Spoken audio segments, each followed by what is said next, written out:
welcome you to our event, our part of the project Nations during the OpenLivingLab Days in Timișoara.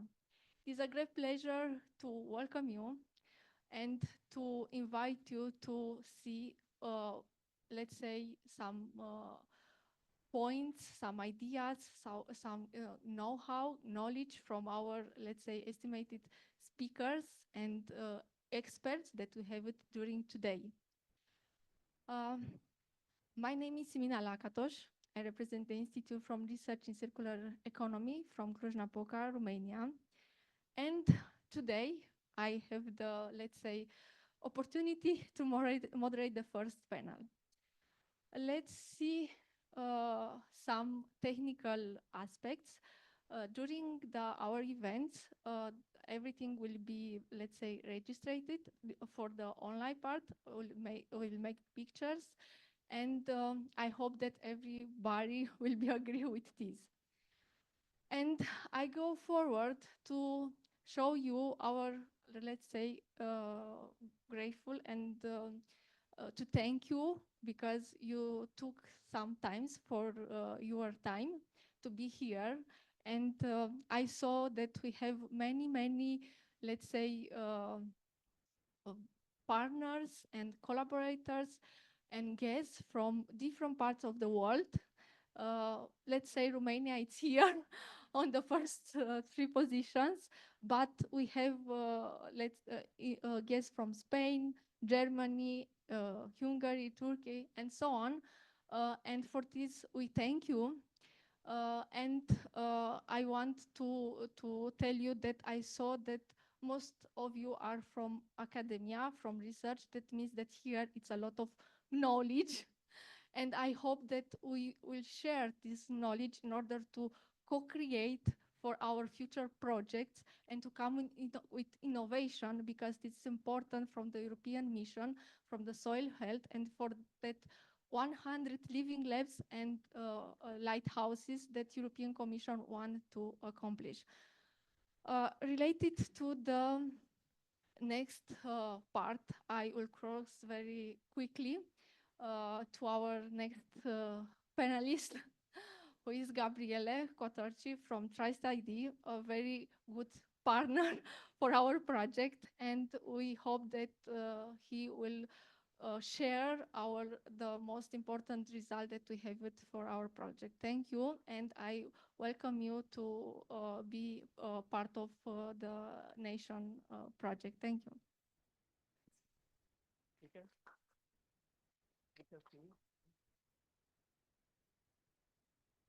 Hello, everybody.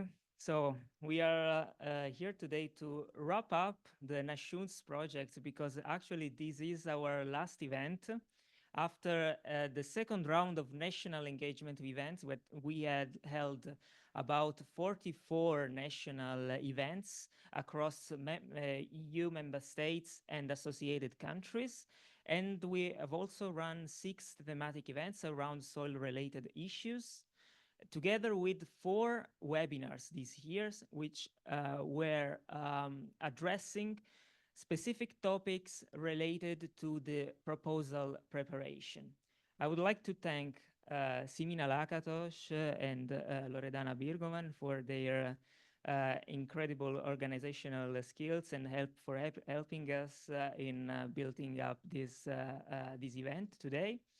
And I will briefly move forward to give you just some insights on what NATI00NS is. So the objective of the project was mainly to give support to potential applicants to those topics funded under the mission Soil, which were addressing the establishment of soil health living labs and lighthouses. So this was our mission for the last 2 years. And as you can see, the consortium was made up of several partners with different backgrounds, universities, SMEs, associations of different entities working on the fields. And also the geographical distribution was made up in order to guarantee a full coverage of Europe and also the associated countries. As you can see here, there are some numbers associated to the events and materials that we have created. And there is also a useful resource that I would like to invite you to engage with, which is the help desk. I will tell you more about this at the end, but for you just to keep in mind that this resource is fundamental for those who would like to apply for the topics that we are going to present today.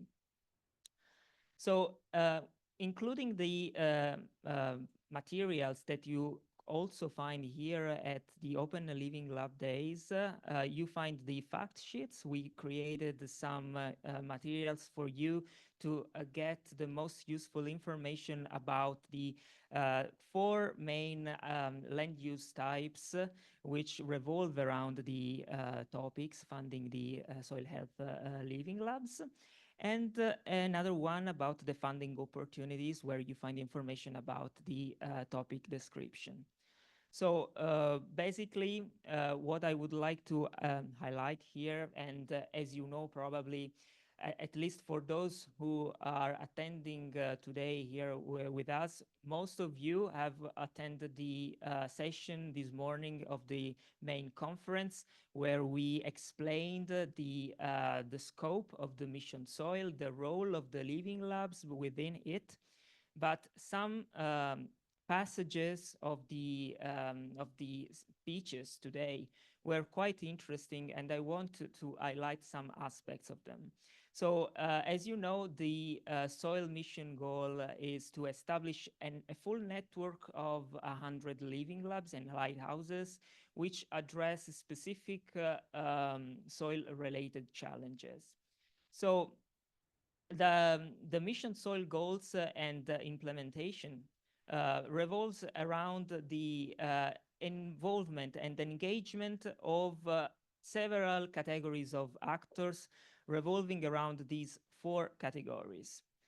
We aim to boost a bottom-up approach towards the soil challenges. This is the reason why the living labs and the lighthouses have come to the center of the soil mission, because they are able to engage several categories of actors, include several disciplines, and the aspect of transdisciplinarity is also quite stressed, even in the topic description. So it is something that the potential applicants have to make clear when they prepare their proposal. And I would like to remember that the deadline for submitting the proposal is the 8th of October.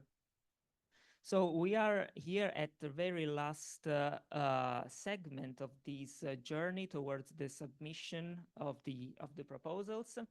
And we would like to just mention some aspects related to the mission soil for those of you who are not preparing the proposals, but there might be interested in knowing more about the mission soil. So these are the main, actually the specific objectives of the mission soils. As you can see, there are 8 of them, and the living labs, the soil health living labs, should tackle specific objectives coming from this list. We do not expect that the living labs actually address all the objectives which are spelled out in the mission implementation plan, but it's important that each proposal highlights and mentions how the living labs included in the consortium will going to address 2, 3, or 4 of them in a consistent way. So as you can see from these figures that we retrieve from the mission implementation plan, the living labs and the lighthouses are at the center of a broad strategy.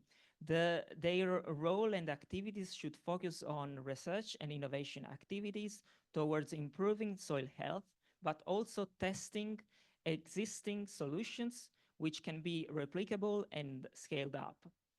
Another aspect that the Living Labs might be able to contribute to is soil literacy and communication towards the community at large. As you know, soil issues are probably are not on top of the agenda of the political and societal agenda. So it's important that the soil engagement starts from the community, from the wider community, not just people working in the field. And the other aspect that the living labs are called for is monitoring. They have to set up a consistent and validated framework for monitoring their results over the implementation of the project. So just briefly to mention that the definitions of the soil health living labs and lighthouses. You can read these, but the key points here are those bullet points that you can see. So the living labs should be user-centered. This means that from the very beginning, the end user, it should be the land manager, the environmental planner, or wherever, should be at the center of the plan. It should be multi-stakeholder efforts. This means that the Living Lab should include several categories of actors, from research, academia, public authorities, professionals, and so on. Also, organizations coming from civil society. And they should be placed in a real life setting. This is really important, and they should include several experimental sites.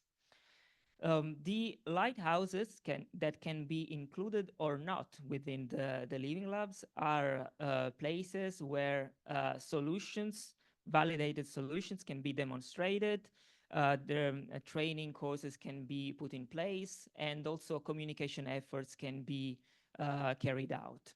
So the soil health lighthouses are actual physical places, while the living labs are more ecosystems. So the activities that each soil health living lab should run during the project implementation is mainly revolving around co-creation, co-development of solution, and experimentation of that solution. Also demonstrate that solution in a real life setting, and most importantly, they should ensure that all the disciplines are taken into account, that there is a multidisciplinary effort behind the results that have been achieved, not just technical ones, but also societal and political aspects should be taken into account. This is the reason why it's important to include not just technical figures and entities in the project, during the project proposal preparation, but also other actors coming from social science, for instance. So another important aspect that it should be highlighted, it's the sustainability of the living labs, because if you apply for one of the topics, the funding topics, and you get successful and achieve the funds, you have to work for 4 or 5 years on the objectives that you aim for. But one of the things that are required for you to include in the proposal is also a sketch of the business plan, the sustainability plan of the living labs that should be set up and carried out over the implementation of the action. As you can see, the Living Lab works at different scale, from regional to local, and it works with several, as I mentioned, several actors, including from 10 to 20 experimental sites, which can be or cannot be lighthouses. I mean, the lighthouses can be included in the Living Lab organization, but can also be out the Living Lab and work on their own in cooperation with the actors within the Living Labs. So considering the scale of the efforts that the participants, the applicants are required to address. So the Living Lab usually works at a regional basis. This means that the actors working within the same Living Labs have a territorial basis, and they work with a series of experimental sites which are in the same region, the same territory. There might be cases where the Living Labs, in order to function well and properly, has to include actors coming from other regions. But this is a case which, let's say, is it can be considered for the application, but it's not the traditional case. So in case you are planning to have Living Labs with actors coming from different regional areas, you have to justify this into the proposal quite well.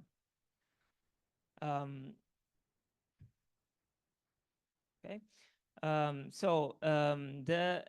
most important thing that you have to highlight during the proposal preparation is that the common soil challenges that the Living Labs have to address. And this is one of the important aspects for the proposal preparation, because you have to convince the evaluator that there is a reason why the 4 or 5 Living Labs within that proposal came together to build up that consortium, and that they fully agree on the same line of reasoning behind the need to address specific soil challenges. Another case which might be interesting for you, it might be the case where a Living Lab might be developed across borders, meaning including actors coming from different countries. This is also possible, even though it's not the traditional case, but it should be justify why those actors come together for which reason. So from a geographical and soil-related point of view, it might make sense to have different actors coming from different countries, especially when we have a transboundary case. But it's not a normality. So if you are planning to have this kind of Living Lab, you have to justify this in the proposal.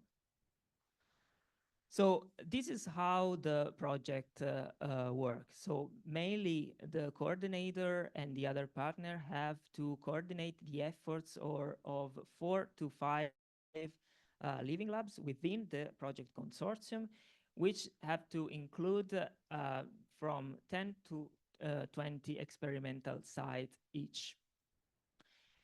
They have to work together towards addressing the common soil challenge and soil mission objectives. This is a list of what the Living Labs can address in terms of objectives and land use types. This might give you an idea of how the ecosystem within the project work. As you can see, for instance, in the first case, there are 5 Living Labs with the same objective, the same soil mission objective, but addressing different land use types. This is something which is possible, and as I mentioned several times, has to be justified within the proposal. Another case would be that the Living Labs actually address the same objectives and the land use types. So it's important that if there is a different focus, meaning a different application area, this is well justified within the proposal. And the last case might be that the Living Labs address different objectives, but the same land use types and different application areas. So in any case, as I mentioned, but it's important to highlight this again, it's important that it is clear from the description of the proposal that you justify the common aspects between the living labs and which are and how the coordination across the regions works. Because it's important to have a coordinating approach towards the living labs management, and in order to have a smooth management of the project. So what we have come up with during the last round of national engagement events is a kind of guide for the potential applicants, which is made up of 4 different steps or phases. As you can see, the first one is more identifying the soil health challenges and how the Living Lab would like to address the soil mission objectives. The second phase is more on how to initiate the work of creating the Living Lab, to join an already existing Living Lab or expand an already existing Living Lab. The third is more on a project level. So how the Living Labs can come together and form a consortium addressing the funding topics. And the last one is submit an application, which means the proposal preparation phase. So since we are quite close to the deadline, we can skip the first steps and focus more on the third phase, just to mention that it is really important, and this should stood out from the proposal, that the Living Labs agree on a joint rationale behind their joint efforts within the consortium. So if you are still in a way of preparing your proposal, please keep in mind that it's important that this aspect should be taken into account.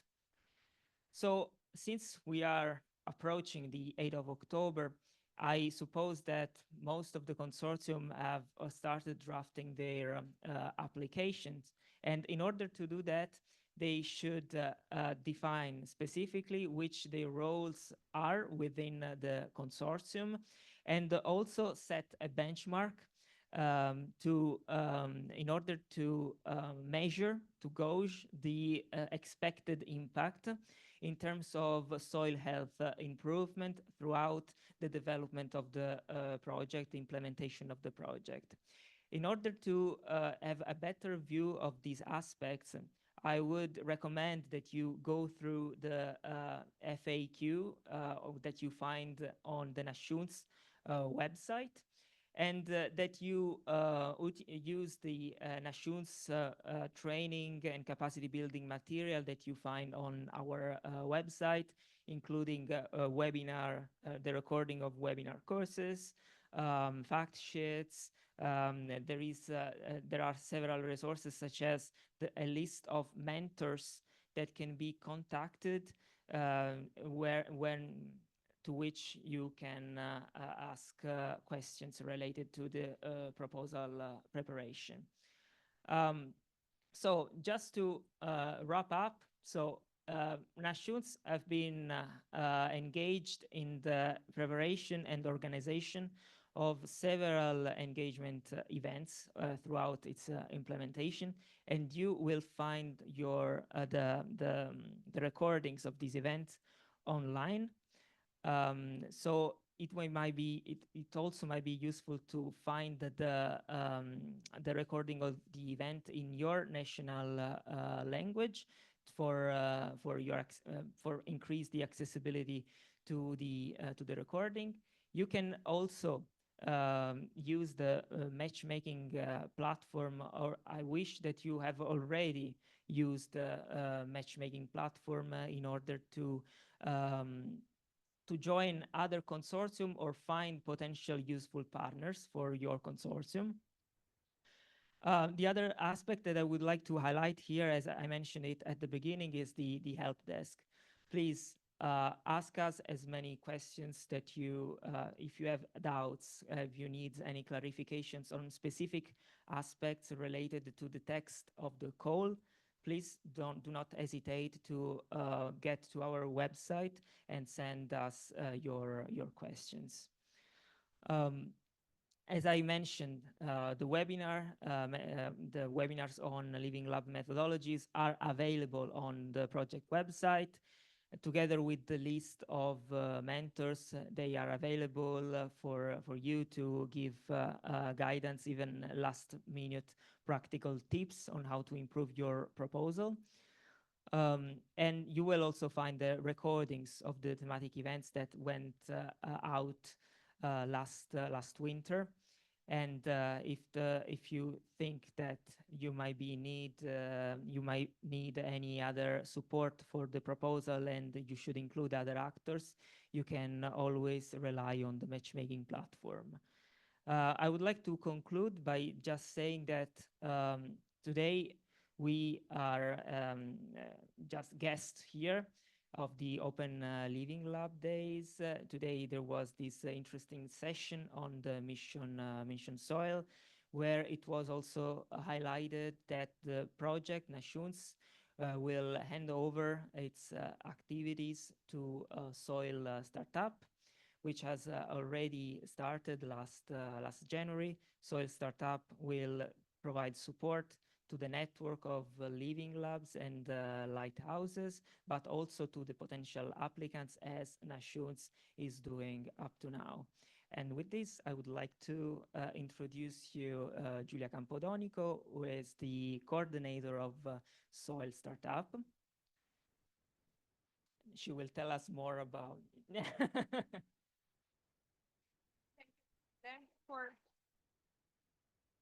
Thank you. So first of all, let me say that taking the baton from NATI00NS is pretty scary, because the work that has been done in the last 2 years, the amount of events, the amount of information that has been put together, I think it's amazing. So well, congratulations to all the team and the partners that have contributed to this. Now soil. Soil is I'm really proud to be the coordinator. I'm Giulia. I'm work at ENoLL. I'm the host together with UVT and the organizer of the OpenLivingLab Days, where I'm in charge of all the projects and in particular of soil. And why? Because of course the mission calls for living labs, and ENoLL had to play a role. So we were really interested in that. Now, why soil startup? What is soil and soil startup? What is confusion? Well, everything starts with soil. Soil is your reference point. It's a support structure for Living Lab. It's a framework partnership agreement that started in January and will run until the end of the mission, so until 2030. We have a very international partnership. You see, we are really going beyond Europe and trying to really to have expertise, complementary expertise that can support the work of the living labs, not only in the setup or an application phase, but also in the future connection. As Gabriele mentioned, sustainability is the key, not only sustainability in the term of environmental sustainability, the problem is sometimes leading, but the stability. We really want to have living labs that are not only getting the funding, but are able to lead the transition towards healthy soils. The European Commission has really important goals by 2030, but also the work is not stopping there. We have even more challenging goals until 2050, and the living labs in soil are driving this transition. So soil is the framework partnership which will be implemented through different grants and different specific projects, and the first one being Soil Startup. Which is indeed the startup of the soil support structure that runs 24-25. We have been working so far in setting up the structure, looking forward to meet the first soil health living labs ready to start our activities, but also to take over and learn from the NATI00NS experience and continue their support. Why soil? We saw from the mission implementation plan, the expectations, the criteria that soil health living labs. We see these long-term goals. We see what the living labs are have to do, and it's a really pressuring, it's a high pressure on them, not only because we were waiting for them since the last 4 or 5 years, but also because they are the ones leading, but they cannot do the work alone. Of course, they are going to be 100 in the future. They need to work together, but also they need to work in a harmonized way towards the same goals and in collaboration with them, but with the wider soil community. And that's exactly why soil has been conceived, really to be there for the entire journey, from the application, once Nashuns gives us the baton, to the setup, to the implementation, but also to the long-term perspectives. And this indeed is what soil wants to ensure, is that all the living labs perform with a user-centered co-creation approach. This is at the core of the living labs, but they need to be harmonized. We don't care the country, the specific land use, specific objective you target, or other local context. We need to ensure that all the living labs work together, so there needs to be harmonization of some methodologies and some aspects so that you can learn from each other. Your activities need to be high quality, of course, because we want high quality results that can bring impact and can be replicable. To lead this transition, you need to be really not the lighthouse, but the driving force for the entire Europe community. But you need to be stable, sustainable and stable in the long term. So thinking of business models and sustainability plans and way of being adaptable to the evolving condition of your local context. For this, it's not in the slides, but we can share information. Please refer to a Prep Soil publication that actually developed guided business model plans for soil health living labs with different peculiarities. You can find them on the Prep Soil website, and I think it's really interesting publication to help on the sustainability. But who are we talking to? So it's pretty clear. We talk with the mission-funded living labs. We are there to support them. The 100 soil health exactly funded by the dedicated topics. So there are the 23 topics, the 24 topics that, as Gabriele mentioned, are closing in October, and the future waves. But we will start working on applicants as of next year. So from the 2025 calls, we will do our best to keep the Nashuns good job in supporting the applicants, understand, engaging new applicants, facilitating the connection, and so on. But this is not over. We also want to go beyond the 100. 100 is not sufficient. We want to identify other European living labs and lighthouses that are working and aligning to the mission criteria, maybe stemming from other funding, could be European, it could be national or other types, or simply existing and aligning to the criteria so that they can work together and in this bigger family. And of course, being in connection with the wider soil and living lab community. So to facilitate the technical support or the passage of knowledge and collaboration or future opportunities between the living labs and other soil experts working in the field. Just for you to know, these, as I mentioned, are our first target groups. I have to say, just a correction is that we already have 2 cross-border living labs. There are 5 projects that have been funded, but you see the priority is mainly on agriculture. What is a recommendation that was really coming out after from the Mission Soil Board members that participated to this morning session is really don't forget other land use types. So soil is really beyond agriculture. Soil is impacting all the other land use types. You see that this year, as Gabriele presented, there's a topic on urban, specifically on that, but it's also important to consider cross land use types. And these are where the first beneficiaries that have the luxury or the pain of co-creating with us the services. But the idea is that soil will really try to be flexible and agile so that we are ready to react to the evolving needs of the different waves of living labs, so that we can really be there to provide support services tailored to the living labs. Which type of support do we envision in soil for the living labs? The first part is the coordination and support.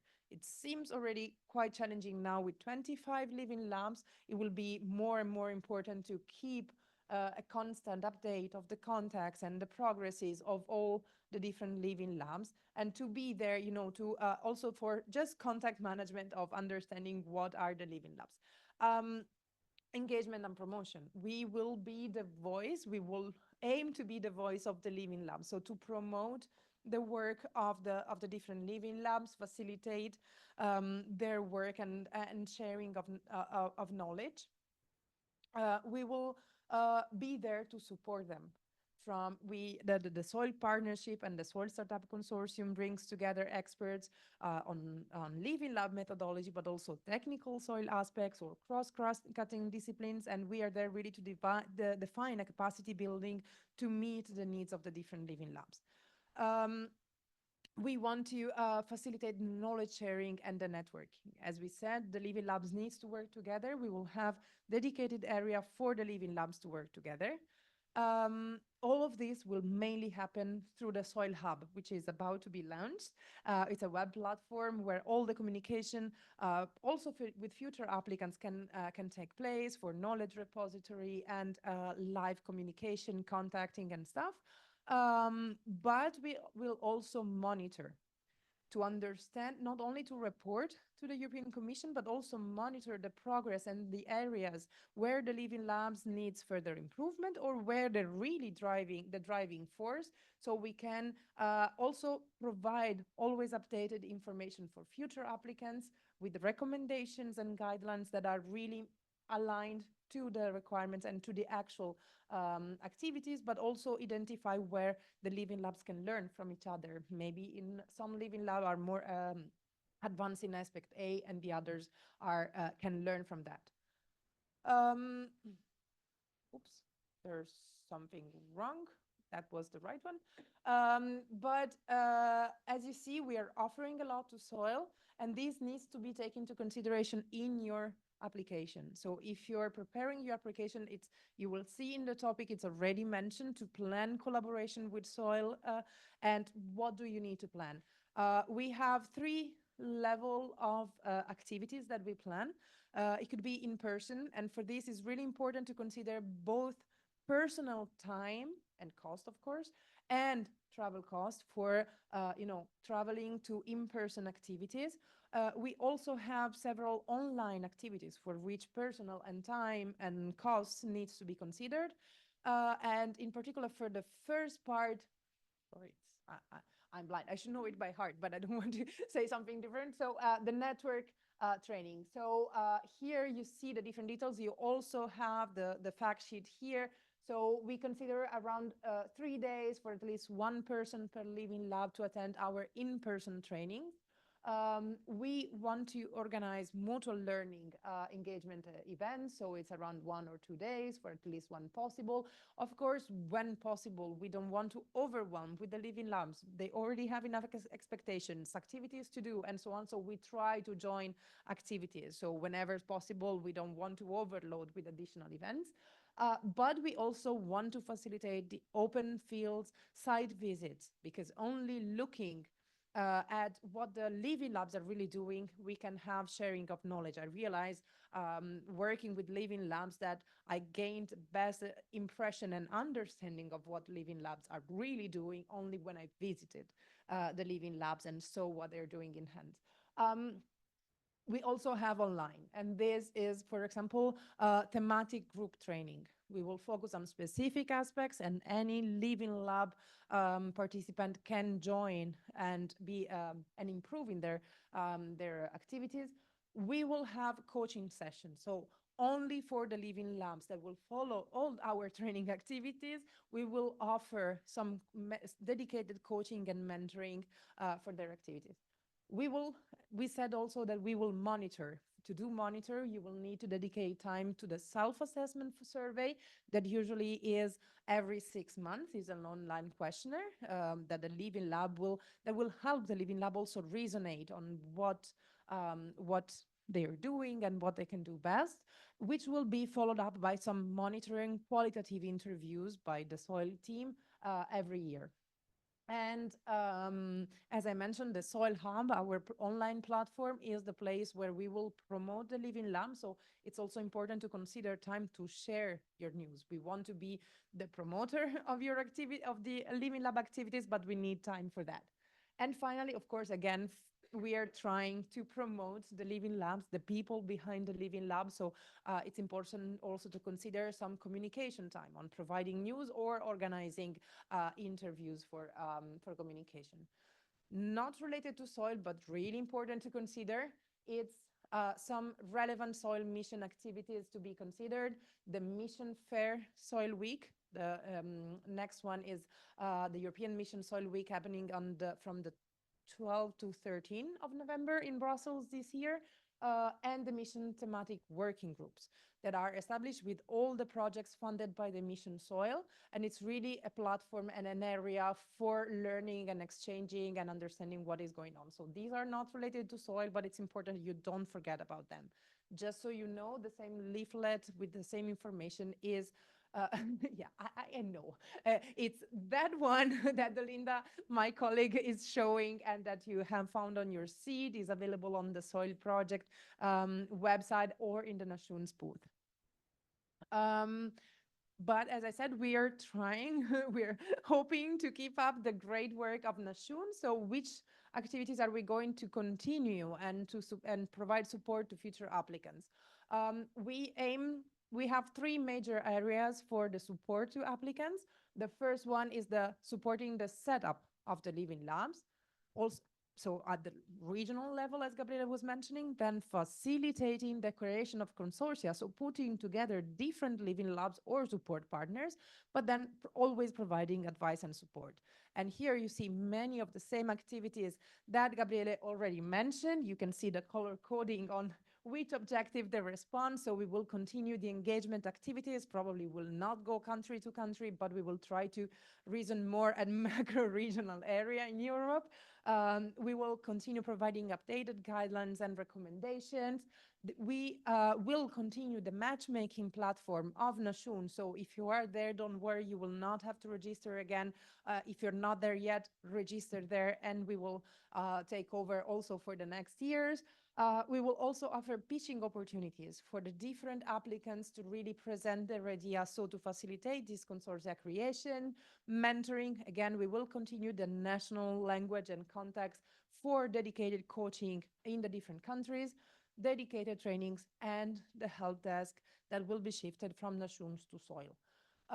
Just to know more, this is the soil website where you can find the awful video gallery with our interviews. At least my interviews are awful, but presenting our goals and what I just mentioned today. But we are also having EU level insights, news, and join the soil community together to get automatic information all the time.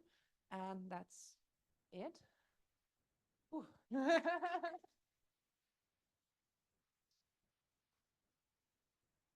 Thank you for your input, for your sharing the knowledge, very valuable information. And let's say make a quick wrap up from the support part to the core heart of the living lab labs. I want to thank you for your engagement, because we present very valuable information for us, because it's important to see how we can improve our application and how we can, let's say, update our expertise and know-how in the future, let's say, calls. Okay, for quick, let's say, wrap up. No, yes, if are questions, it was here, sorry. No, before, but no, yes, I tried. No, one moment. Yeah, sorry for the technical. Here. Yes, questions, please. Because I suppose that you have a lot of questions, because the very soon deadline for our missions projects that you have it the deadline is here, and we hope that we can answer to your questions. And we hope that this year we have some applicants from the East Europe.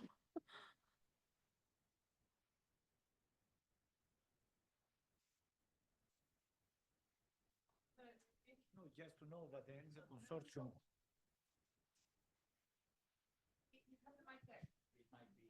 Oh, no. No, I don't. No, no one to. I know. I understand one. Okay. Okay, but it's good to know that this was clarified. Okay. Okay. Yes. Yes. Yes. Yes. Okay. If are not any more questions, we'll make. Okay.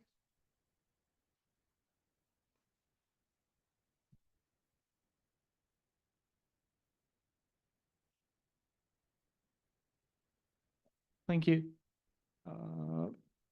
Thank you for the presentation. My question is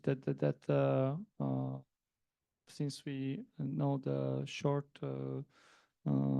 time until the 8th of October, then what is the case that if we are, for instance, annual members, and we would like to jump into one of the projects and so on and so on, how it's possible? Because we are already, or my company is already in a other ENoLL project, and we worked on that it is like half a year.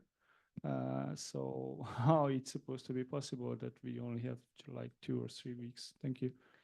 Thank you. Sorry, I step in since ENoLL has been mentioned. Being an ENoLL certified living lab already guarantees that you are aligned to most of the criteria. As Gabriele was mentioning, probably you didn't see in the slides in the bottom, but the definitions and the specificity of the soil health living labs definition and criteria was born from the ENoLL definition, but is going beyond there. So being an ENoLL member doesn't mean that you are compliant yet with the mission soil criteria, because there it's a further specification of what the mission soil and the European Commission expects from the living labs. So what we wanted to present today is the lessons learned. You will hear after from the successful first soil health living labs. But being here, if you are not in a proposal yet, it could be that it's too short time for entering the proposal, but it's valuable lessons learned to understand the difficulties. Also thinking of next year, consider that every year is expected to have dedicated topics under the mission soil for creating specific mission soil health living labs with different focuses that will be defined in the annual work program. One thing to consider is that this is a question, so beyond the ENoLL membership is a question that has been asked a lot. I think, Elvira, probably you will be able to explain also the same aspect, is that you don't need to create necessarily a living lab from scratch. So it could be that you are a new living lab, so you take advantage of the funding to create a new living lab where it was not yet existing, or you already are an established living lab that take advantage of this focus to expand the living lab, dedicating a focus on mission soil. But again, it's important to really align to the mission soil criteria. That's, I hope it helps. Okay. We answered your question. Okay. Thank you. We'll reserve the next questions after that, the next panel. We're inviting you 15 minutes to a coffee break, and after that, we're waiting you back to come back here from the next panelist that we have it, because we'll come with a lot of information that will help you in the future application. So this is forward, this is back, and this is pointer, which is Ladies and gentlemen, we would continue with the second part of this afternoon. And it's really my pleasure and a long-awaited moment, at least from my side, definitely, to meet with the dream team, as I would call the ladies around me, since they are, I can say, really the very best of these days, since it was really a huge competition around the soil health living labs. So you have seen, I think, the figures that more than 40 proposals were submitted. So actually it was really, really you had to be the best to win in this competitive surrounding. And they managed to win and to have a successful proposal. And we actually, what Gabriella told, we also planned in the national engagement event to invite some of them. But that was too early, so the timing was not very good, because then that time the project didn't started their activity. And this is maybe not the best timing either, as it was mentioned that 8th of October is the submission deadline, but we are obviously thinking of the future as well. So we are not planning only for this year, but these tips are things what you can share with us. It's not only for this year submission deadline, but also you can use it for the next year and even after. Since this year, as you have most probably heard and you have seen on the website as well, there are 25 living labs started their work this year, and it's shared among 5 living lab projects. So 4 general living lab project and 1 carbon farming project. So hopefully this year the same amount will start. Or at least as far as I've heard, there are many of you planning to submit a proposal. So I wish you all good luck. And then I'd like really to introduce our partners for today. So let me introduce first the Living Soil, Ruth Pereira. She's representing that. The ICOSHEL, Rumjana Georgieva from the University of Plovdiv.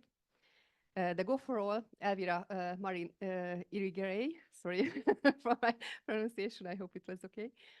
And then he's the ambassador of Living Lab AVA and director of Holland. And the Socrates project, Lena Maden, and she's from the University of Shannon, and she's an assistant professor there.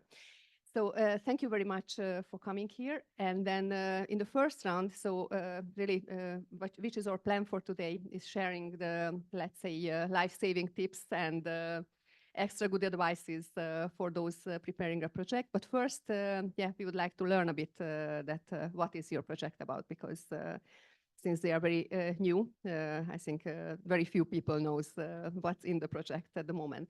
So first, I would like to ask Ruth to introduce the Living Soil project in a nutshell.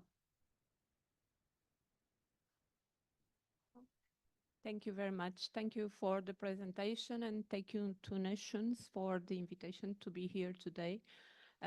So I will start presenting the Living Soil. On behalf of my colleague, Cristina Carlos from Oituz University in Portugal. I'm from the University of Porto, but I will explain which is my role in this project. So this is just one sentence, just to think about what is soil monitoring and to express what we feel about that. So the objectives of this project was, of course, to establish 5 living labs in Europe, dedicated to permanent crops, because we considered, and all we know, that they are very important crops in Europe in terms of social importance and economic importance as well. And also we want to co-create, co-implement, and co-test innovative solutions or existing solutions that probably are already on the field. So, and at these 5 living labs, we want to establish at least 50 experimental sites. So why permanent crops? I have explained the reasons and which permanent crops we are covering. Apples, chestnuts, walnuts, and of course olives, orchard, olive orchards, and also vineyards, because they are within the most important in Europe. Of course, they have a economic importance because they contribute for the rural development in many regions in Europe. They also contribute for healthy dietary patterns, and they are important also to provide cherished landscapes in Europe. So where are our living labs, or where they are previewed? One is transboundary, as we have here heard today. So it is the Galician living lab that includes the north region of Portugal, and also Galicia region, and it will be coordinated by University, and it will be dedicated to vineyards and also to olive orchards. The other one will be in Andalusia, living lab dedicated to olive orchards, and we have the third one in France, dedicated to vineyards, and another living lab in the Torino region that will be, the previous one will be coordinated by the Institute of the French Institute of Vine and Vineyards, and the one in Torino, it will be coordinated by the University of Torino, and it will be dedicated to nuts, vineyards, and also chestnuts orchards. And in Poland, also a living lab coordinated by the Warsaw University, and it will be dedicated to apple trees. So as it was mentioned today, of course, that we need to think about which soil objectives and soil challenges we want to address on these living labs. As you see, we pointed out some of them for all the living labs, but there is one that is almost common to all of them, which is the soil erosion. And you see here an example of pictures from the Luso-Galician Living Lab, where this soil treat is very, very evident. And it is linked with the loss of organic matter, loss of nutrients, and also with the very small capacity of soils to store water and to hold water.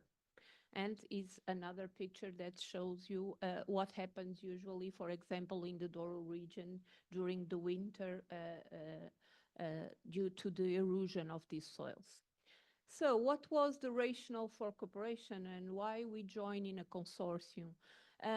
We are describing a consortium that involves 6 European universities with high expertise on soil sciences, and also, of course, with other expertise, but they have a great expertise on soil sciences, and they also have almost all of these universities have great experience in collaborating with local productions, we interacting with them, and also in collaborating and interacting with public administration bodies. And this was, in fact, very important for the establishment of this consortium. So these networks exist. There are also several experiments going on in collaboration with some of these partners. So we considered that almost all the living labs, with except 2, were already on an intermediate level of development. It was asked for us to classify, and we considered that we were already on this level. So, and also we join on this consortium partners with a great potential for technological innovation, which is very important, and also partners with expertise on social sciences. Here you can see the number of experimental sites that were already included and that were already at least planned to be experimental sites and that were included on the proposal. at least for the Luso-Galician Living Lab is probably one that is in a better progress for the establishment. It was able already to appoint all the experimental sites that are being sought for this living lab. But for example, in France and in Poland, we still need to look for experimental sites. What is possible in the proposal? We don't need to highlight all of them during the proposal, but we need to think about how we are going to fund these experimental sites, and this was considered on the financial support to third parties. So we get these funds to open calls to bring new partners that will make available other experimental sites. And as you see, here, as you see, we also highlighted already some practices that can be implemented at these experimental sites.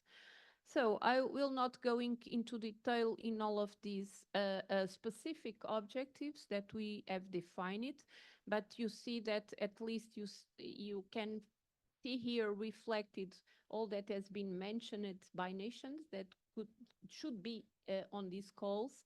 So we need several actors, several stakeholders. We need a multi-actor approach. We need to co-develop, co-implement strategies and measures to restore soil health. We need to reduce the gap between the knowledge and the practice, and we intended to do. Identify and research living lab soil health issues and to contribute with new knowledge about this. Test and validate integrated solutions on the living labs to try to mitigate these soil health issues, and ensure the sustainability of the living labs for the future, what is a very important issue as well, through economic business models, improve the knowledge and increase the literacy. This will be common to all, engage and cooperate with other projects and initiatives, and also propose policy recommendations and best management practice. We hope to be able to do it at the end. So this is our project structure. I think that all of these objectives are included on the work package that were previewed. I also will not go into detail because you can visit our website and find more information about this. And I think this was the most important issue that probably make us to be succeeded. We are already 42 beneficiary institutions. We have 8 associated partners. As you see, the Luso-Galician Living Lab is the one that joins already a great number of partners from the quadruple helix. And the Andalusian as well joins different partners, as well the other living labs that from France and from Poland. And we also have what we call transversal partners. For example, o Porto start to be linked with the Luso-Galician Living Lab, but at the end, after the negotiations with the project officer, we are a transversal partner because we are going to be responsible for the implementation of the soil monitoring framework in all the living labs. So these are our associated partners, including public administration. So challenges and recommendations. This is, I don't know what happens, but okay. To implement the quadruple helix is a little bit challenged because to really implement the quadruple helix, we need a great number of partners. And this will bring some challenges in project coordination. We are already 50 partners, but we still need more to include in the project. And sometimes this can create an imbalance on the budget. We were a little bit criticized about that because the Luso-Galician Living Lab has a great amount of the budget, but we are also the living lab that since the beginning of the proposal has more partners involved. And this was discussed and criticized, and that is something that needs to be taken into account. It was also mentioned, and it was not also well understood, the dimension of the living labs, of especially once again of the Luso-Galician living lab is not well seen, why it was so big, and why we have to explain why we include two countries together in one living lab, and this was also highlighted today. So it's something that needs to be addressed also in all your proposals, is a good justification when this happens. And also the co-creation process is not easy since the beginning, because we assumed, okay, we are going to start with the co-creation, but at the end, we need to present so many details to the project officer, and we said why we are presenting so many details, but we didn't start co-creation. We didn't start to plan experimental sites, and so too much details were asked, and we have to provide it during the grant agreement discussion. So, and these negotiations can be, in fact, highly demanding and take some time. So these are our recommendations and our sharing of experience on how was to build this proposal and how was to discuss. This is only a table to show you that it was not previewed in the proposal, but we have to include it during the grant agreement negotiation, because we have to decide how many samples we are going to analyze when we don't really know the size of the experimental sites. But we need to decide all of these details, and we need to provide this table before starting the co-creation process. So where we are now? Now we are discussing simple aspects like the definition of experimental site. Nations has provided already several definitions, but when we start, okay, let's start our co-creation process, let's really define the experimental site, we end up to think what is an experimental site, because the partners ask us what is an experimental site. So we need to think what is an experimental site, what kind of experimental designs are expected to be provided, since we should experiment in real life conditions. So this already took us some meetings to discuss all of these concepts. And we end up with a definition. I just highlight in yellow some aspects that we took from Nations definition to include in this definition of experimental sites, but we need to develop more to make clear to the partners, to the farmers, what is in fact an experimental site. So we are starting the co-creation workshops. We will have the first co-creation workshop in October, and we are start discussing the business model. So this is the project start in the 1st of June, and we are in the early beginning and already fighting with these difficulties. So thank you very much, and thank you once again.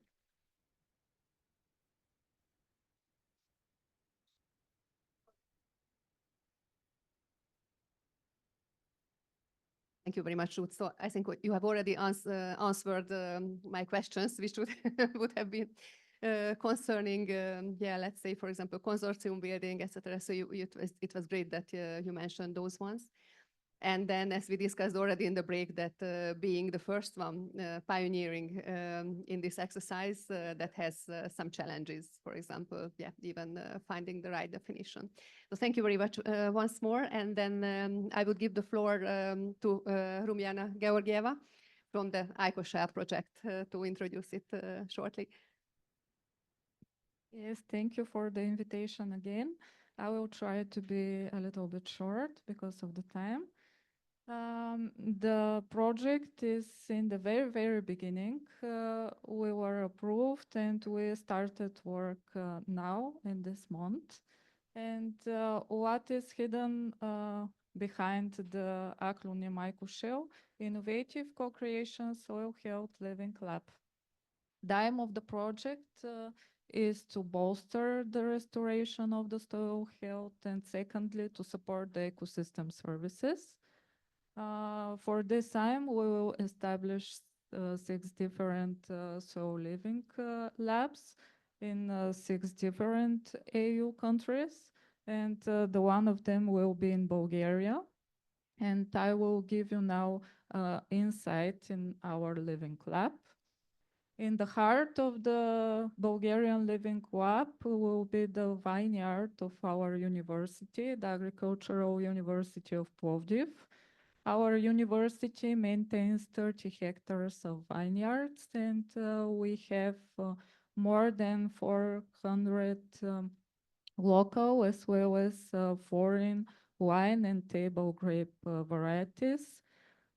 These vineyards are center for education, training, research, as well as demonstrations to the stakeholders. When we talk about the soil health, we are facing different challenges.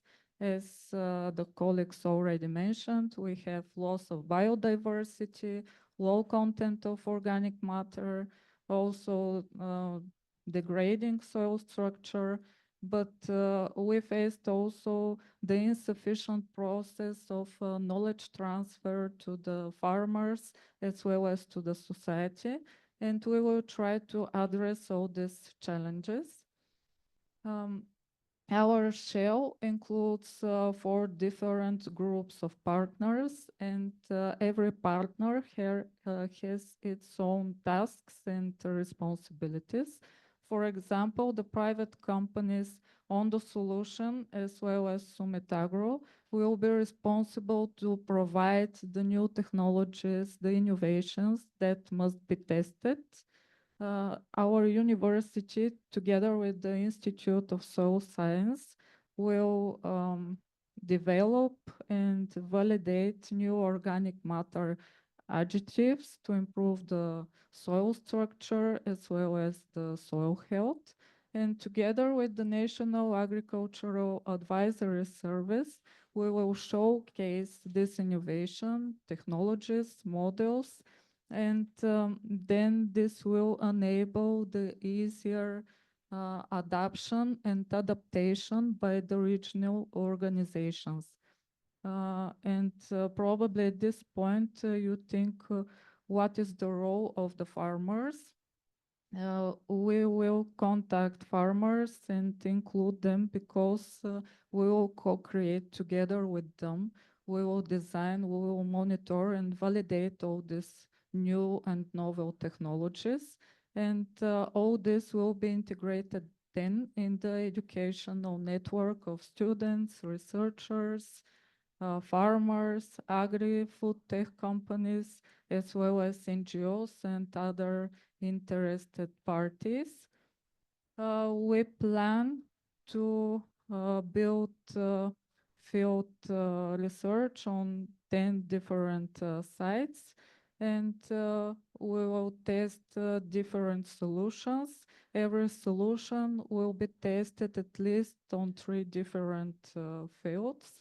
We will monitor different parameters like the microclimate, the moisture, the structure, as well as the content of nutrients and the plant health. And what can I say? We will use the multi-actor approach because this is the best method to be more sustainable and to gain experience from other perspective and to connect the different parties.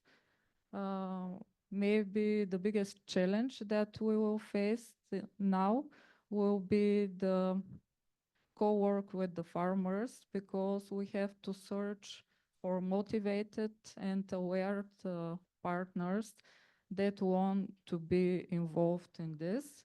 And we plan to support them somehow financially because we have a part in the budget and we can make this. In conclusion, I can say that this project is a little bit ambitious, but I hope that with the high level of expertise between the partners and also with the good connections with the business, with the farmers, we will manage to reach this goal. Thank you.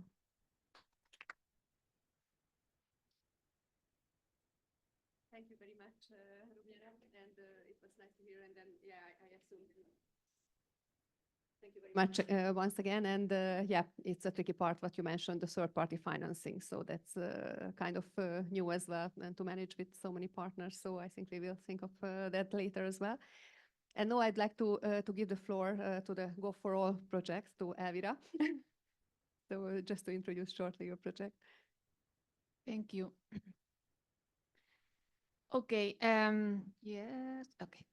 Yes. My name is Elvira. I am ambassador of the Living Lab Albelal. It's one of the 5 Living Lab of the Governance for All project that started on June. So we are in a very early stage. This project, Governance for All, have 5 Living Lab, one in Lesbos, Tyrea, both in Greece, then other one in Val de Drôme in France, and Menorca Island in Spain, and Albelal area, in the southeast of Spain. All of them are focused, so all of them are the Mediterranean area, so we try to cover the soil, degraded soils on the Mediterranean area. But I would like to explain you a little bit about Albelal Living Lab. Albelal Living Lab is a landscape called Altiplano Estepario. It's like high steppe plateau in the southeast of Spain, between Granada, Almeria, and Murcia. The area is 1 million hectares. There are 4 protected areas, natural parks, with good quality of nature. And there are 200,000 inhabitants, and is the area with the bigger area of almond trees in the world. And more than 50% are certified as organic. So that is a very concrete characteristic of this area. And they are rain-fed, so no irrigation, depend only from the rain. So the big challenges on that area is the rain, of course, the average rain. Also, this monoculture of almond trees that create lack of loss of biodiversity, but also erosion, loss of soil because of the management of the lands. There are also development of intensive crops and macro pig farms.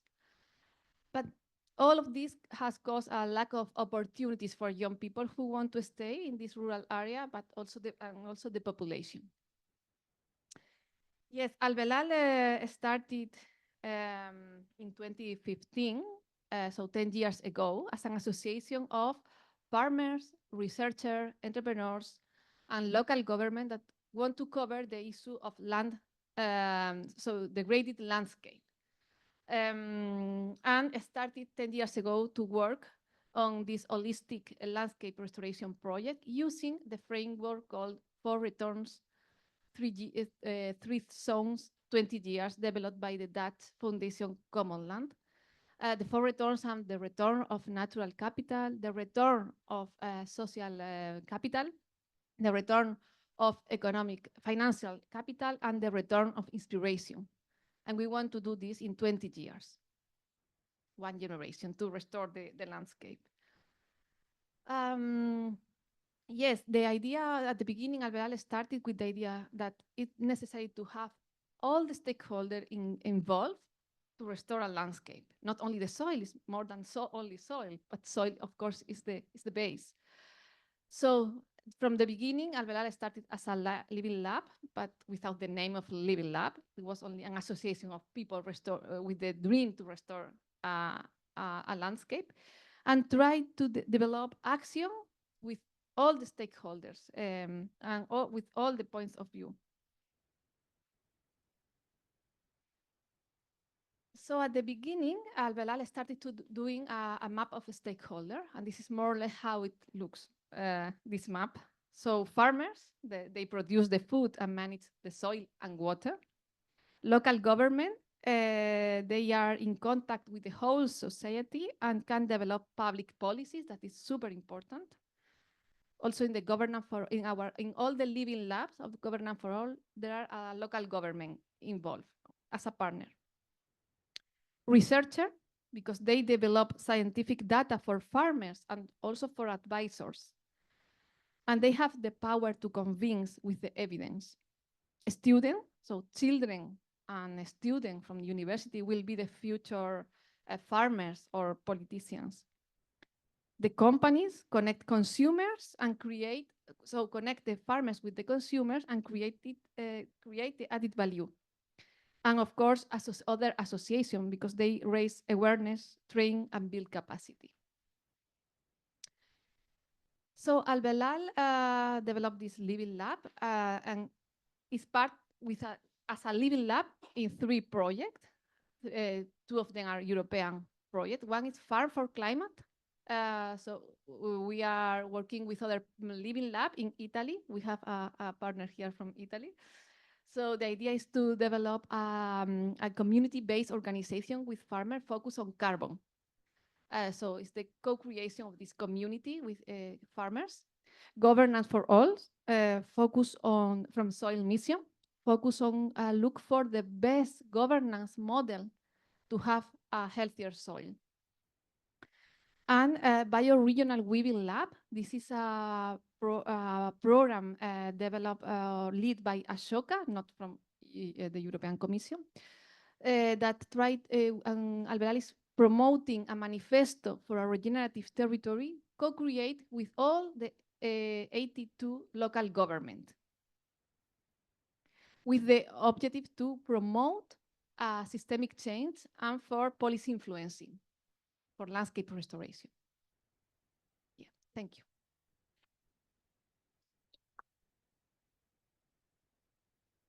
Thank you very much. And then it was really great to hear that you not only fulfilled, let's say, the requirement of the FOFRO proposal, but you really dreamed big, just even to restore the whole landscape. So it's really, I like that idea. And then, I wish you all the best. And thank you for the good tips you gave. And last but not least, I would like to give the floor to Lena Madden, who is representing here the Socrates project. So Lena, the floor is yours. Thank you very much. So my name is Lena Madden. As that just name presentation, I want to talk about why and how I think we were successful in the project. And from the very beginning, I want to say, how did it all start for me? Because I am I'm not soil scientist, neither I am a social scientist. I'm somewhere in between. I work in the area of environmental science, circular bioeconomy, circular systems, etc. And as a part of our work, the group worked a lot on the development of sustainable fertilizers, and through that, I met a lot of farmers. And one day, about 5 years ago, the group of farmers have created an organization, and we wrote up a project funded by local government called Hemp for Soil. So Department of DAFM of Agriculture called Food and Marine, and money from the European government. And it all started from farmers. So we didn't come from university. It all started from farmers, and they organized the local societal group called Loop Head Together. And Lighthouse was there already, called Wild Atlantic Hemp. They traded the name of Kraken Seed, which will be in our project.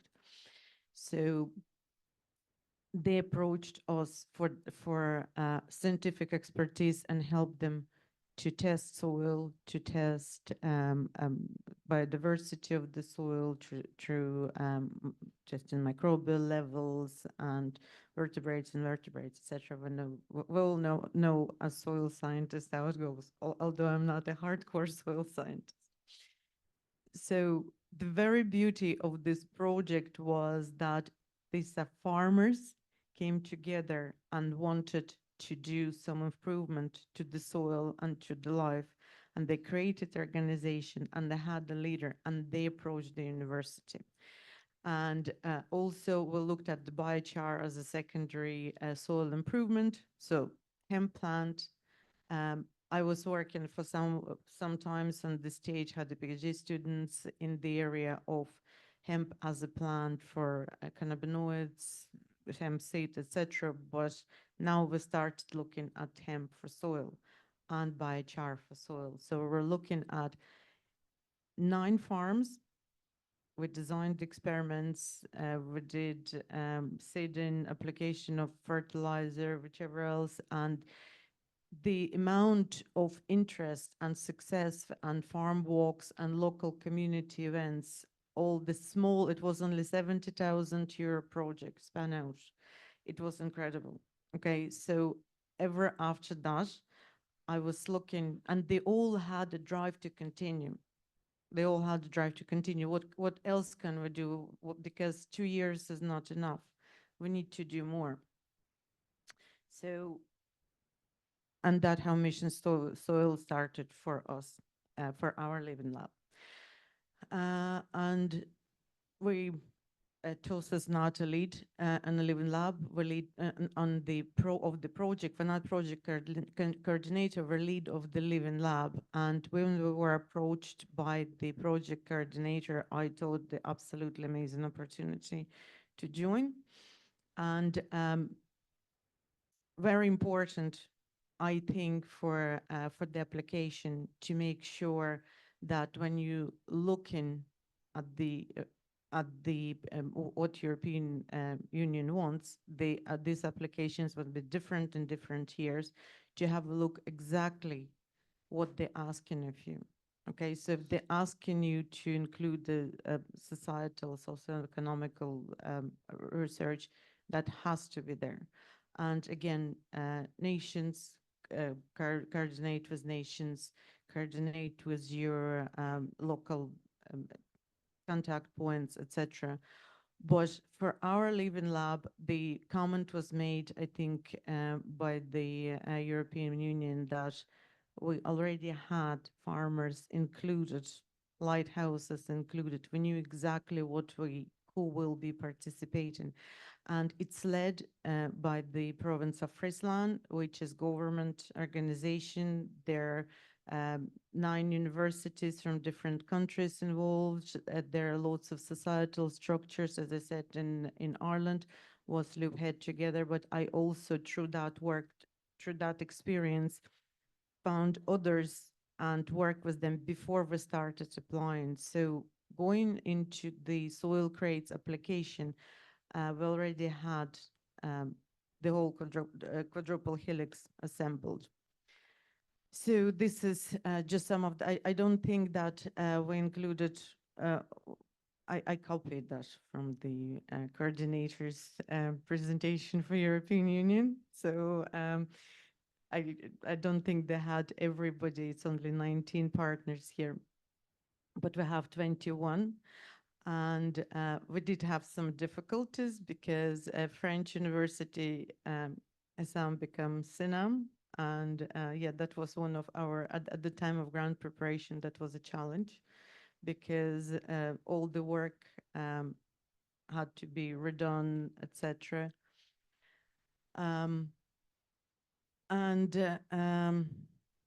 So from TOS perspective, how did one university kind of pull off everything? So I'm a part of Life Institute and have my own center for agriculture and biotechnology, sustainability research.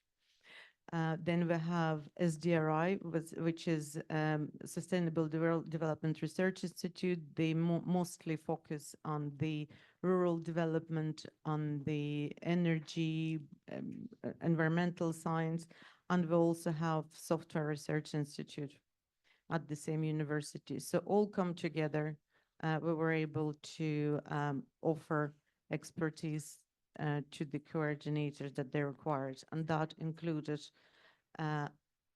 all players from the quadruple helix. So we brought, when we came into consortium, we brought everybody with us. So objectives of the soil crates, the main objectives is the soil structure. In Ireland, it's slightly different to, say, Southern Europe, because global warming for us means a lot of rain and a lot of hurricanes. So we have a lot of water that stays there and runs off. It runs off to the true, depending on the soil quality, on the soil type. It can run through into underground waters or run off the fields to catchments.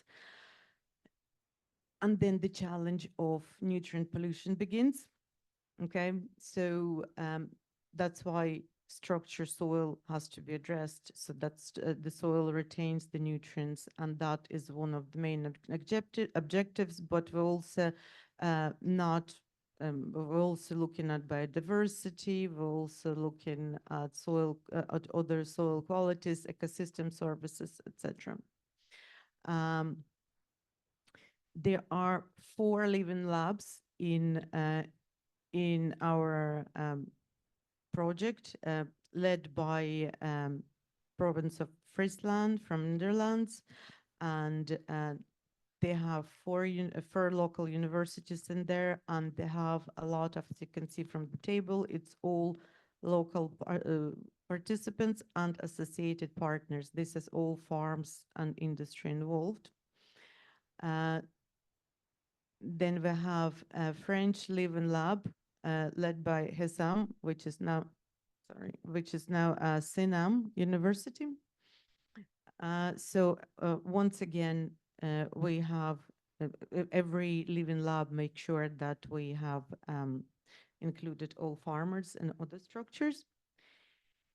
In Spain, in University of Granada, it's one of the largest crop growing regions in Europe. So both France and Spain are looking at soil quality from the perspective of water retention, soil structure from the perspective of water retention, and us, Ireland, Technological University of the Shannon, where we're going to be looking again at soil structure, nutrient retentions, minimizing nutrient runoffs, biodiversity, etc. And our living lab is located in the southwest of Ireland. We didn't quite catch the whole southwest, but at least half of it is included. It's Clare, Tipperary, and Limerick regions that's going to be there. So there are a number of pillars for our living labs, and first of all, we're of course looking at the soil and soil quality, but also it's very important to look at the social economic structure of living lab. It's the same important to look at the sustainability of the living lab. So when we created structure, it's important to make sure that this structure proliferates into future and performs in the future, and that everything is interconnected. This is our work package structure. I don't remember it all by heart, and I cannot read it from here, but from what I remember, from what I remember, that in our work package 1, we're dealing with co-creation of living lab. We have most of the, as I said, players in place, and there's a small amount of farms to be added.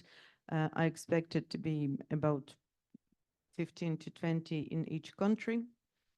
Then work package 2 will be dealing with the experiments, and we will be dealing with organization of the experimental sites, distribution of FSTPs, what projects, what experiments, how it's going to come together practically, work package traits, the social economic assessment, sustainability, how the lab is going to function as a structure going forward. Work package 4, when we will look at the monitoring of the soil baselines, but that also will include sensor monitoring and the AI. So we will be analyzing all data that's coming out from the fields, historical data that we going to try to derive from the project like Copernicus, other living lab, etc., and create predictive modeling, establish harmonized methods of soil testing for our lab for all for 4 countries. So we're doing it well together. And work package 5 is going to be doing with experiments specifically, establishing structure of analysis harmonized again in each test sites, application of technique that farmers will select, and how will this affect the ecosystem service, how each of the tests will affect ecosystem services. And very important thing here is that when not going to select the experiments for farmers. In work package 2 or 5, we will create a catalog of the method available. What can they do? So they can choose for themselves what technique they want to implement, because for years we were saying to farmers, do this and that might help, do this and that might work. So in our project, we decided to give power of the choice to the land managers and farmers, and to make sure that they're happy with everything we're doing, and everything we're doing and everything they're doing. So that's our project. Sorry if it was a bit too long. Thank you very much. Thank you very much indeed. And it was really, I mean, I like the story behind that. It's like the classic type, you know, that the bottom-up approach that really focusing on farmers. So I really liked, I think that's the classic that the Commission expect from the project proposals. And in the meantime, so actually I have plenty of questions, but as we agreed before, this is really for the audience, and the audience had also some questions.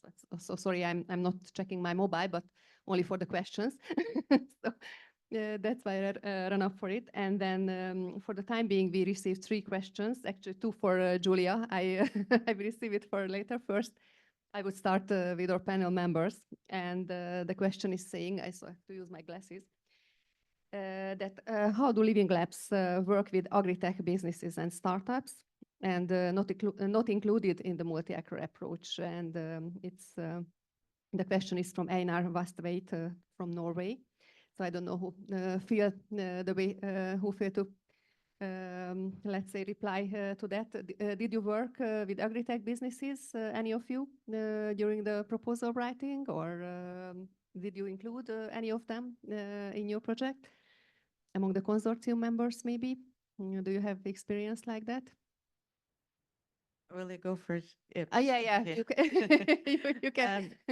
Not in Ireland specifically, agri-tech businesses are small farms. Predominantly, it's about 90% of them are small family-run farms. So yes, they're included. The lighthouses are included, but we didn't quite approach large agri-tech businesses because they simply were not located in our node, in our allocation of the area. So in our areas, they're predominantly small farms. But if they're expanding, obviously there is scope to get them involved. Yeah, I think that's fair enough. Anyway, they should be, let's say, locally involved. Otherwise, I mean, they do not really fit into the purpose of what. Any other of you maybe has experience with that? Yes. In our experience, when we developed the Living Lab, we always were thinking that the business were super, super necessary because we work with that for returns, and the return of financial capital is super important. So business are really important for us. So we asked for two of them to be part of the Living Lab as a partner, and they agreed. They are focused on the commercialization of regenerative products from almond trees and pistachios, and they are super engaged with the project now. So we are very happy to have them on board because they can be the link with the consumers, and we need the consumers also on this project because they are part of the governance model. And we want to develop also a business case here in this project. So we are developing a soil hub that will be a business case in the future. So we are also working with some expert on business plans to develop this hub in the future. Thank you very much. Yes, officially we have also two partners from the agritech, and we will use their solutions, new technologies, and to make this knowledge transfer more efficient, because the new and the novel solutions must come from them. That's why. Thank you very much. And Ruth, you also had? Yeah, just to add something, I think that this was also considered in our consortium, but we are also trying another approach because many of the farmers that are part of the consortium, they are already implementing innovative technologies on their farms, so they will come together with them. And also we have at least some partners that are including universities that are developing technologies that can be tested on these sites. Thank you very much. And now I would give the floor to. Oh yeah, sorry. Oh, thank you. Thanks very much. I don't know what the procedure is, but allowed to ask live questions. We don't have to use technology. That's great. Thank you. I'm really curious about two things across your living labs. The first one is considering that the land-based living labs require engagement with so many different people. So we're always kind of dealing with this very diversified group of people, all of whom may have a little land parcel here and there, especially, for example, in your case, you said small-scale farmers. How did you approach them, and how did you engage them in the process of designing the proposals and then designing the process, how this is going to kind of be a living lab rather than just a project? That would be my first question. And my second question escapes me, so because I'm very tired. So, so I'm sure it will come back to me later. But yes, maybe this one for now. Thank you. Thank you very much. And actually, you saved the one question because that would have been question as well. So thank you very much. So we are thinking in the same direction, and then it's good that. So who of you would like to start? I already have the microphone, and I will pass. I think, at least in our case, it was quite simple because we, at least in Portugal, and the coordinator university has a great tradition in teaching agriculture courses. And also the University of Porto the same, and we have a research center on, we have both universities research centers on agriculture sciences. So we have a long tradition to work with farmers in the region. So it was more or less a natural process because we are already experimental several solutions and several practices with them. So it was almost a natural engagement. Thank you. That's the best, actually, when you don't have to force it. Yeah. Thank you. So in Ireland, we worked through the social structures. I don't call them NGOs or NFPs because it's a very gray area for me. I'm not a social scientist. I'm a earth scientist. Okay, and we work normally through the small local social organizations that organized farmers themselves, because in the rural communities, it's not like in the cities when you can go to the nightclub or you can go to a concert, comedy night, etc. There's local events, there are local engagements, and very often when rural citizens, people, farmers, and other businesses come together, the talk in the pubs, the talk in the society events of, oh, what can we do better for our area? And they self-organize into the social structures. Somebody very driven. So Kraken Seed or Wild Atlantic Help as a trade name, they would be driving force behind their local community in County Clare, for instance. And they would organize everybody around themselves, and farmers come together in the area, and they have events, they have meetings, and they invite us because they wouldn't trust me. I'm a science girl. You know, what would I know about hardcore farming? I know something, but you know, I don't live this life. You need to live this life to understand. The same in other county in Tipperary, there is a Jordan farm. Again, it's more of the social structure. They bring farmers around themselves, and our SDRI Institute worked a lot with them on the social development projects. And again, it's a personal connection, and with the farmers, it's very often the personal connection. And I think I was privileged to know, of course, this privilege comes with me going to the farms and doing sample testing on the Sundays and Saturdays and the holidays. But, you know, it's privilege of knowing them, and they trust in you. That's what I think brought our living lab together. But of course, we also do agricultural courses. I'm not involved in them. It's our Sustainable Development Research Institute who organizes them. But as I said, we have three big institutes that brought this living lab, Irish living lab together. So that's how it started. Okay, Thank you very much. So we learned that a great beer can oil the cooperation with the farmers for sure. And what is your experience on this side? Albelal have a lot of experience working with farmers for 10 years.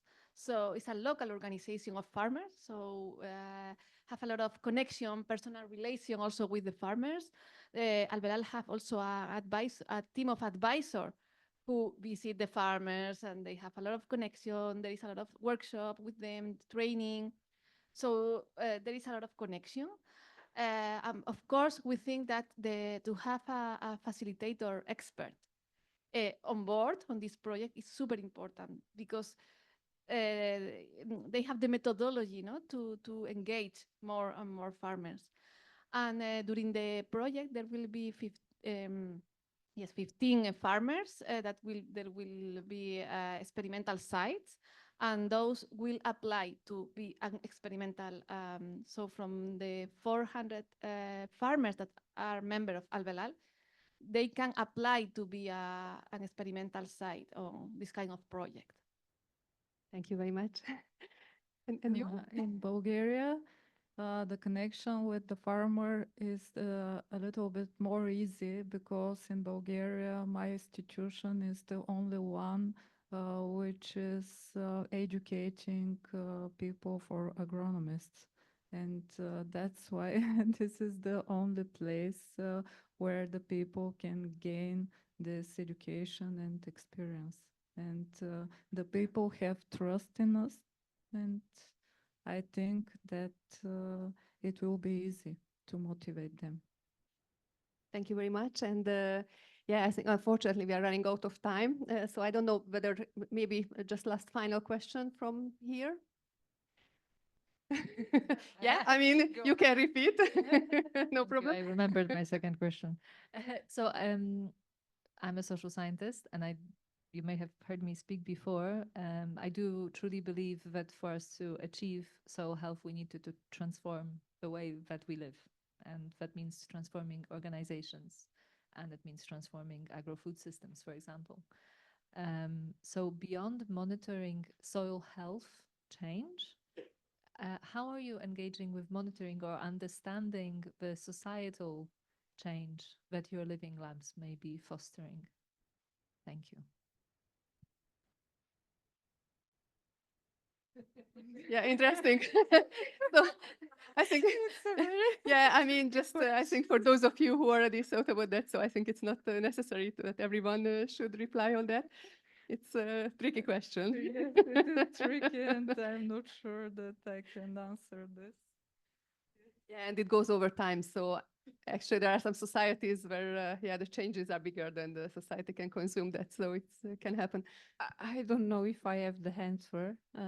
Of course, that we are included social sciences. Of course, that we are including the part of promoting soil literacy. So we are universities, so we should do it. Of course, we have social scientists involved, but I think that starting with the farmers and starting with the families around, with the rural communities around, if they start seeing the results of the new practices in terms of soil health, but also in terms of the yield of the crops, because we need to think that this is very important for them, we will start changing the society. We hope to do that. That's what we want to work for. I don't know if I have answered, but it's a very difficult question.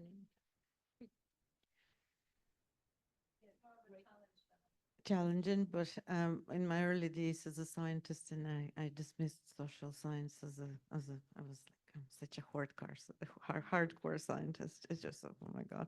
And more and more every year, I understand the importance of social science and uptake of any technology. That's not only farming, that's uptake of literally everything, IT or biotech or anything that scientists develop, engineers develop, if it's ever going to be successful. But it's not as easy as a social science, because these businesses, these farms, they're businesses, first of all. So whichever change we introduced, first of all, it has to be profitable for them. It should not introduce a nuisance, but introduce a benefit. So any improvement that that would be tested, soil improvement technique for the soil, we need to start thinking, what is the expense behind it and what is the benefit of it? Okay, do the cost benefit, do they relate? Because there's going to be no uptake of the technology if there's going to be no profitability. First and second, from the purely social perspective, each of the, so when we have an OpenLivingLab, it's going to be a structure, it's going to be its own organization. We're going to be showcasing what's been done. And these showcases, we hope to turn into events when people meet each other. And these events are very, very important for the rural communities, because, as I said, in cities, it's all easy. You go to nightclubs, bar, comedy nights, concerts, whichever else. Very often in the rural area, these type of events bring people together and they add to the social life. So I think there are two aspects: make this, make the work profitable, or choose wisely what is profitable for the land managers, and not only from the soil improvement point of view, but from the profitability point of view, and also introduce kind of cohesion to the, well, they are cohesive already, they're very tightly knit, because they have to be, otherwise they won't survive in the rural areas. But to establish, to bring some more joy and events and development into the rural communities, that would be something. Thank you very much. And then I would repass the floor to Julia, because there are two questions, one very technical one, and one is, let's say, which is a very general one, and maybe not easy to answer. And for you to think, for our distinguished panelists, just a takeaway sentence in the meantime, until Julia will answer these very practical questions. So first questions to Julia is that, could you please clarify who is traveling where for collaboration with soil? Whether soil person traveling to the projects or the opposite. It was not completely clear. And the second one, how does the soil initiative support the development and impact of soil health living labs and lighthouses in achieving sustainable soil management by 2030? And what key collaborations or resources are being utilized to facilitate this transition? The second one is Okay, challenging. I'll start with a technical and easy one. So the recommendations is, so who's traveling is both sides. So we are traveling to the living labs. We want to go to the living labs to really, as I mentioned before, really it's the best way also to understand. If we want to promote and support the living labs, we need to see how they work. So we will go to the living labs, but we will also ask the living labs to come to other living labs or to travel to key events. As I mentioned, we really want to not overload the living lab. So we will ask them to come to Brussels. For example, in the occasion of the Mission Soil Week, we will have the first engagement event for knowledge sharing and meeting the first wave of living labs, because we are trying to take advantage of that occasion. Or we will organize other events, again, in collaboration and identifying the best solution. For who's traveling within the living lab, that's really up to the living lab to say. We are focusing on the living lab, so we don't talk about, at least it's important that the living labs partners are joining. Then it's up to each living lab to identify who's best suited for attending that specific event to be as a multiplier. Of course, we understand that the living labs have tons of actors and participants in their governance. We cannot expect them to travel in mass. That's why we will also organize training and group training events to really online to facilitate the participation of a wider group. And in some occasions in projects is also important. They are not our primary target, but it's also important to consider the eventual participation of the coordinator. Or, for example, I was seeing from Lena's presentation that there is a work package on indicators. Then probably the work package leader or task leaders should join our trainings on monitoring, for example, and how to integrate. So this is the idea. It's really depend. On the second question, which is also linked, you see, I'm not really giving precise questions because we don't know yet. We finally are gathering information. We are starting to know the living labs, and finally, these are the first living labs I'm meeting in person from the first wave, and we really want to co-create the support structure. Each living lab is different. So each activity we want to provide, we provided the macro group of activities we provide for the living labs, but they depend on who the living labs are. So the focus point of soil is being agile. We want to be ready to adapt and react on the needs and evolving needs of the first wave, who has the luxury of co-creating with us the structure. But we will also be open to every wave of new living labs, from the 24 topics that was presented today, or to the other annual waves, because we will have annual waves until the end of Horizon Europe. So expect future opportunities. But we want to update and evolve. So it could be that living labs are need more support on the living lab methodology. Looking at what they were saying today, I doubt, or maybe more collaboration opportunities and matchmaking, knowledge sharing, just not feeling alone. That really depends on what they tell us they want. Yeah, thank you very much. So that really makes sense. And then finally, the takeaway message is very short, just not to just to spare some time. Some words to conclude with. We have to think about when we are making a new proposal, set realistic goals and involve partners that you have trust on, because it is more important. Then you will be sure about the expertise of the partners, and the problem with the delay in the deadlines or the deliverables will be as minimum. Thank you very much. Yes, we are always talking about scaling up, and I think the Living Lab should have the objective to be a model for others to scale up practices to have a healthier soil. And for that, we need inspiration. So we, the Living Lab, the first Living Lab, we have to inspire others.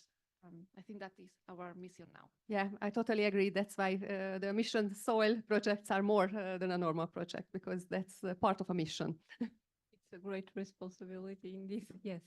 Well, what I think that my take-home message is that you need to be prepared for discussing a lot with all the partners, because each one has its own reality, its own perspective, how to manage the soil, how to manage the farms, and we need to respect this, and we need to include all of this when we start from simple questions like defining what is an experimental site, because everybody has a different idea. So, and this needs a long discussion, all the details, and a very good co-creation process, definitely. Very, thank you. I think that it's also very important to, when you design an experiment, when you're doing something within the Living Lab, to understand how it's going to work in the outside there in the big world. Okay, so when the experiment's been designed and hopefully it's successful, how it will work there, what benefit it's going to bring, what cost it's going to have, both financial and societal cost and economic cost. So it's everything has to be. So when you design something, make sure that you have an idea how it's going to be how it's going to look out there. How will it work? Will it work? Because on this stage, all the soil testing experiments are set up practically. You know, the science have progressed a lot. We know a lot of absolutely genius soil improvement techniques, starting from fertilization, core cropping, intercropping, etc. But what will work and how will it work? And will it be profitable? And will it have an uptake? That's what should be at the very basis. Thank you. Thank you very much for the good advices. And then with this, I would like to really sum it up. And thank you very much for your very valuable advices. And thank you for our audience for listening us. And hopefully it will be shared with any of you. So for those of you who were not able to attend, even online, then you can look it back. And I think you can use these very valuable advices. So some of the frequently asked questions, I think, definitely were answered by you. Thank you very much once more. Thank you.